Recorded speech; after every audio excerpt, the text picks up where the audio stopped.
আজকে আমি কাজে গিয়েছিলাম ওয়াটার পার্কে। এই ওয়াটার পার্কে আসার ইচ্ছা আমার অনেকদিন আগে থেকেই ছিল। বছর প্ল্যান করে রাখি গরমকালে এই ওয়াটার পার্কটা আসবো, তো প্রতি বছর কোনো না কোনো কারণে আমার এই প্ল্যানটা ক্যান্সেলই হয়ে যাচ্ছে।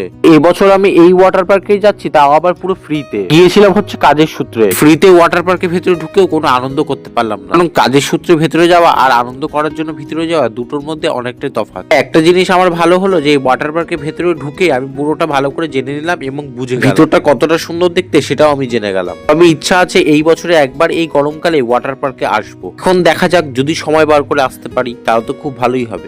আজকে কিন্তু একটা রিসেপশনের কাজ ছিল এখানে। পার্টিটা শুরু হয়েছিল তো 7টায়, কিন্তু শেষ হতে হতে 1টা বেজে গিয়েছিল। তো আজকের পার্টিটা কিন্তু অনেকটাই বড় ছিল, যেটা আমার ভিডিওটা দেখে তোমরা বুঝতেই পারছো। আজকে আমার সেরকম খেতে ইচ্ছা করছিল না, সেই জন্য একটা গরম গরম ভেজিটেবল মংলেট খেয়েছিলাম। রাত্রের দিকে 1 গ্লাস গরম গরম দুধ খেয়ে বাড়ি চলে গেলাম। তো আজকে ভিডিওটা এটুকুই ছিল। ভালো লাগলে একটি লাইক করে দিও, আর দেখা হচ্ছে নেক্সট ভিডিওতে।